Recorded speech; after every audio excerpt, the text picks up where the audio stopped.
Assalamualaikum warahmatullahi wabarakatuh. Semangat pagi, sahabat muda akuntansi. Salam sehat buat teman-teman semua. Gimana kabarnya?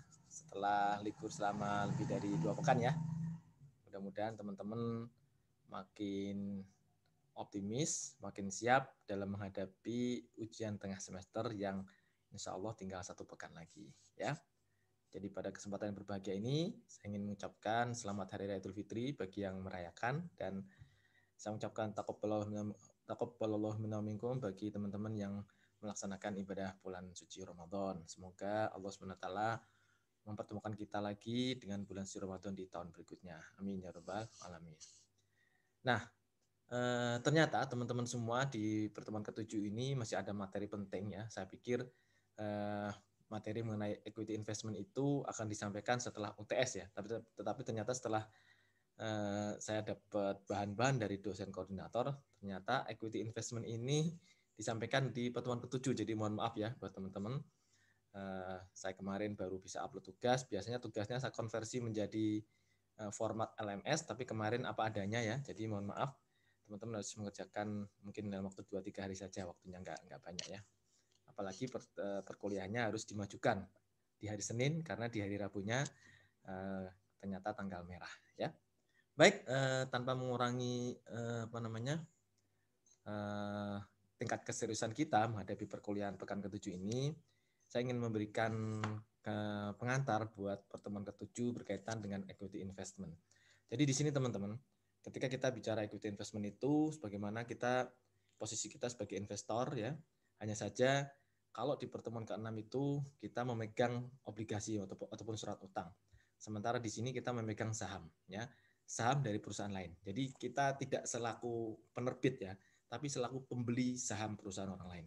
Nah, disinilah muncul persoalan, apakah saham yang kita beli ini kita perlakukan ya sebagai investasi yang diperdagangkan atau istilahnya trading, atau investasi yang sebenarnya tidak untuk diperdagangkan tapi untuk jangka panjang dalam rangka kita ingin menguasai atau memberikan pengaruh signifikan ya kepada perusahaan. Ini menarik ya, karena kalau istilah pengaruh signifikan ini tidak kita jumpai di dalam investasi di surat utang ya, tapi ini kita jumpai di investasi saham.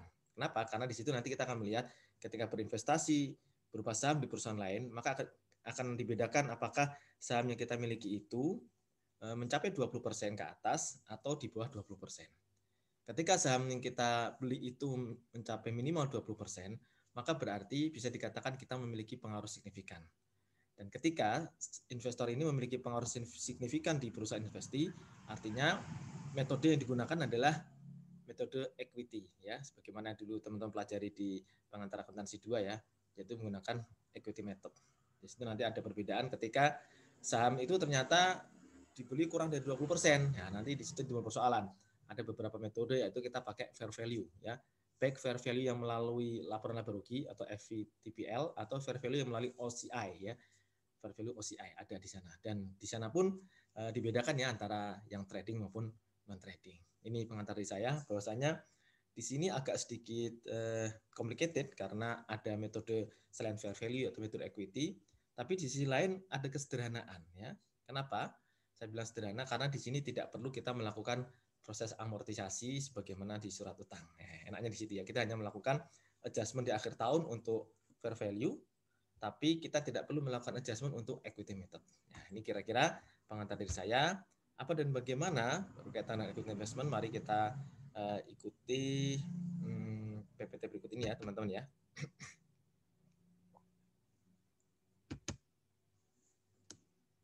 Ya.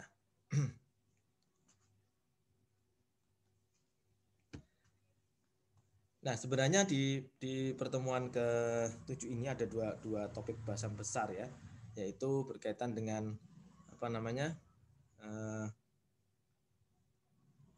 investment dan impairment. Hanya saja kalau impairment itu tidak diterapkan untuk equity investment, karena impairment itu hanya diterapkan untuk equity atau investasi yang berupa surat utang. Nanti kita bisa lihat ya, impairment itu diterapkan hanya untuk debt investment, baik yang untuk amortized cost maupun untuk yang fair value untuk OCI. Dan ini tidak bisa diterapkan untuk debt investment yang FVTPL ya.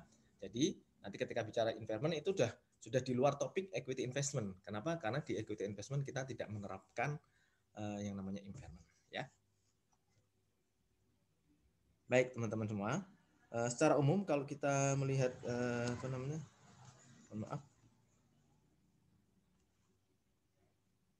Saya cari ininya belum ketemu ya. Oh, di sini ya. Maaf. Oke.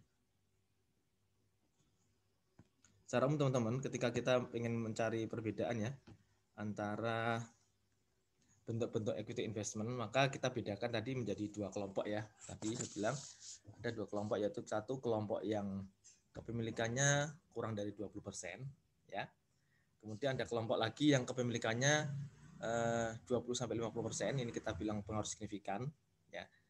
Kemudian ada yang lebih dari 50%, ini sebenarnya treatment sendiri. Sebenarnya memang kita coba dua kelompok ya, antara yang 20% ke bawah maupun yang 20% ke atas. Tetapi memang ada kelompok yang spesifik yang perlu treatment khusus, yaitu yang di atas 50%. Ya, ketika di atas 50%, ini kita sudah bicara hubungan antara induk dan anak perusahaan. Maka ini nanti ini kita pelajari di akuntansi keuangan lanjutan ya. Sementara yang kita pelajari di akuntansi keuangan menengah ini dua ini ya. Yang kepemilikannya 20% ke bawah ataupun antara 20 sampai 50%. Ini ranahnya untuk AKM. Ya.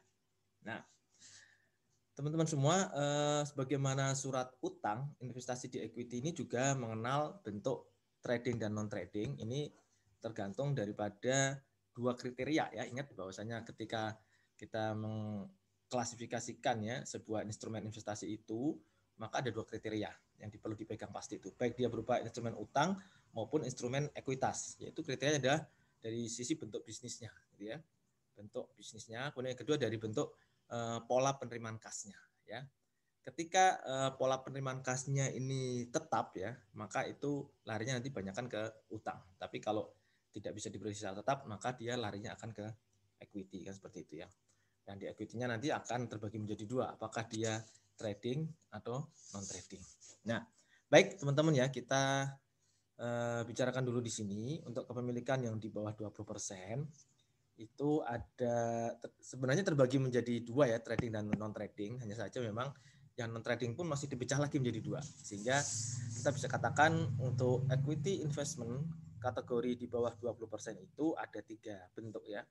Satu, trading yang FVTPL pengukurannya, kemudian non trading yang pengukurannya FVTPL, artinya dia tidak memilih OCI ya, opsi fair value OCI, dan non trading yang memang benar-benar memilih opsi fair value OCI ya. Yang tapi di sini bedanya di no recycling, beda dengan yang debt investment ya. Apa artinya no recycling ini? Ketika nanti Anda penjualan instrumen investasi, maka saldo-saldo yang ada di OCI ini langsung larinya ke equity, tidak melalui laporan laba rugi sebagaimana debt investment ya. Di sini makanya dia tidak di recycle, tidak lagi masuk ke laporan laba rugi ya.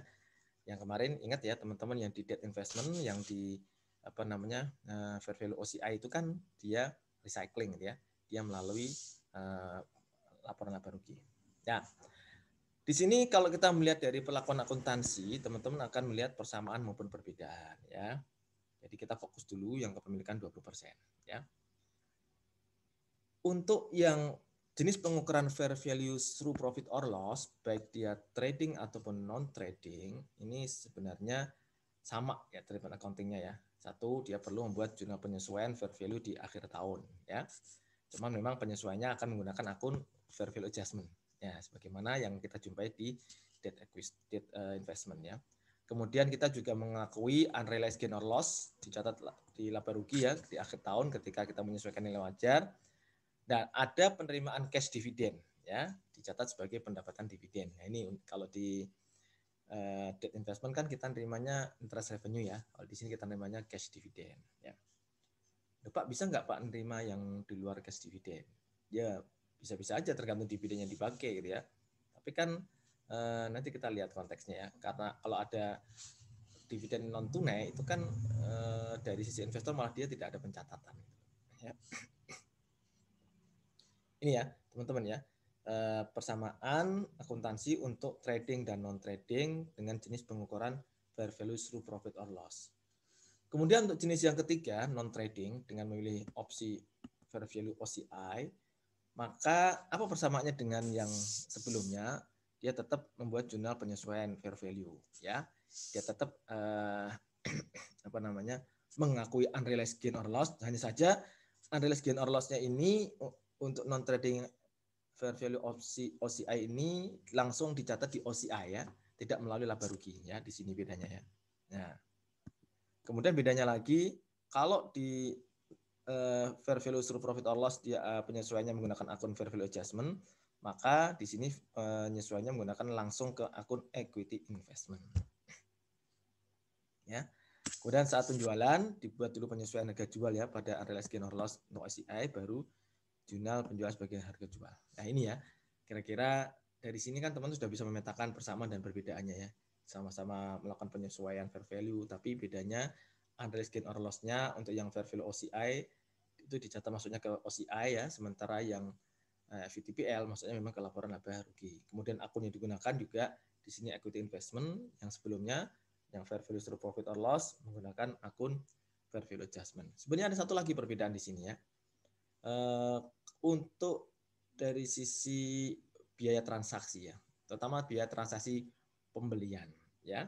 Biaya transaksi pembelian untuk yang jenis pengukurnya fair value through profit or loss, maka biaya pembeliannya itu diakui sebagai expense, diakui sebagai beban tahun berjalan, ya. Nah, ini biaya pembeliannya nanti sebagai expense, gitu, ya. Nanti ada di slide berikutnya, ya. Sementara kalau untuk fair value OCI, biaya pembeliannya itu menambah cost, menambah biaya investasi. Nah, ini bedanya di sana lagi, ya. Ini untuk yang kepemilikan di bawah 20%. Sementara untuk yang kepemilikan 20-50% menggunakan equity method, ya ini kita tinggal merefresh lagi pelajaran yang kita dapatkan di pengantar akuntansi 2, ya. Dicatat sebesar cost, yang namanya dicatat sebesar cost berarti kalau ada biaya-biaya, ya, akan dimasukkan sebagai tambahan cost, gitu, ya. Kemudian uniknya lagi di sini tidak perlu penyesuaian fair value. Nah, dia nggak perlu, nggak melihat lagi ada perubahan harga nggak di akhir tahun, ya. Karena perubahan nilai investasinya tidak dipengaruhi oleh itu, tapi dipengaruhi ini. Kalau ada pembagian dividen, dia akan mengurangi akun equity investment. Kalau ada pengumuman net income atau net loss dari investasi, maka dia akan menambah atau mengurangi akun equity investment. Jadi mutasi dari nilai investasinya itu dari pengumuman laba bersih dan dari dividen, bukan dari penyesuaian nilai wajar. Ini kalau equity method. Kemudian yang jenis ketiga, ketika kepemilikan lebih dari 50%, maka kita bilang itu hubungan induk dan anak. Nah, hubungan induk dan anak nanti sangat-sangat melekat, gitu, ya, karena nanti ada transaksi-transaksi eliminasi, ya, ada hubungan timbal balik antara induk dan anak. Ini pokoknya seru banget, nanti kita pembahasannya lebih intens di akuntansi keuangan lanjutan. Jadi di sini dari kategori equity investment ini teman-teman paham, ya, ada yang kepemilikan di bawah 20%, artinya pengaruhnya tidak signifikan, ya. Kemudian 20-50% pengaruh signifikan, di atas 50% kita nyebutnya memiliki kendali atau kontrol. Nah, ini, ya, merefresh kembali teman-teman mengenai klasifikasi instrumen investasi ini, ya. Kalau kemarin kan kita sudah belajar ini, ya. Ini semuanya masuk ke debt investment kan, gitu, ya. Karena memang harus memenuhi tes ini kan, tes dari arus kas kontraktual dan tes model bisnis kan, itu, ya. Nah, ini ketika di ekuitas itu dia cukup ketika tidak memenuhi arus kas kontraktual, maka dia langsung masuk ke sini, ya. Tidak perlu lagi dites yang model bisnisnya, ya. Nah, apakah di sini dia tinggal ditanya apakah trading atau non trading, ya. Yang trading otomatis masuk ke fair value through profit or loss, tapi non trading tergantung dia milih OCI option atau enggak. Kalau iya, maka fair value OCI no recycling, kalau enggak dia juga ikut fair value through profit or loss seperti yang saya jelaskan di slide sebelumnya, ya. Ini ringkasannya seperti ini, ya. Jadi teman-teman cukup lihat ini. Ini adalah ringkasan bagaimana kita melakukan kategorisasi equity investment untuk yang kepemilikannya di bawah 20%, ya. Nah, selanjutnya tadi juga sudah saya jelaskan teman-teman, ya. Equity investment untuk fair value method ini kan pengukurannya memang ada dua, ya. Kalau dari sisi pengukuran memang fair value through profit or loss, atau menggunakan pengukuran fair value OCI tanpa daur ulang istilahnya, tanpa daur ulang ya. Kemudian kalau dari sisi bisnis modelnya, ini fair value through profit or loss itu bisa trading ataupun non trading yang tidak memilih OCI ya. Sementara kalau untuk yang fair value OCI itu pasti dia non trading dan yang memilih OCI gitu ya. Ya, tadi saya juga sudah jelasin teman-teman ya bahwa biaya transaksi untuk pembelian ini dibagi dua cluster ya. Kalau fair value through profit or loss nyatanya sebagai expense, sementara fair value OCI nyatanya sebagai penambah cost equity investment. Itu kalau dari pembelian.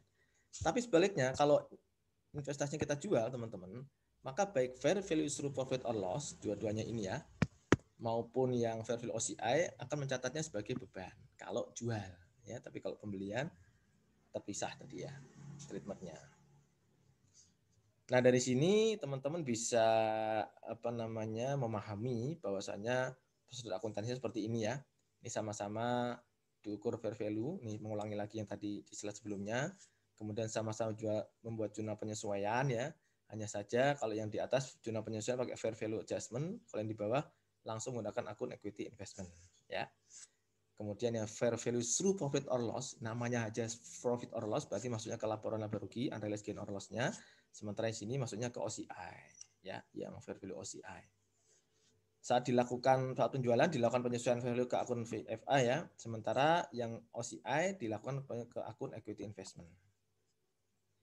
Jadi dua-duanya akan mengakui gain or loss dari penjualan ketika harga jual tidak sama dengan nilai wajar. Jadi dari sini teman-teman sudah bisa memetakan bagaimana persamaan dan perbedaan dari jenis-jenis equity investment yang kepemilikannya di bawah 20%.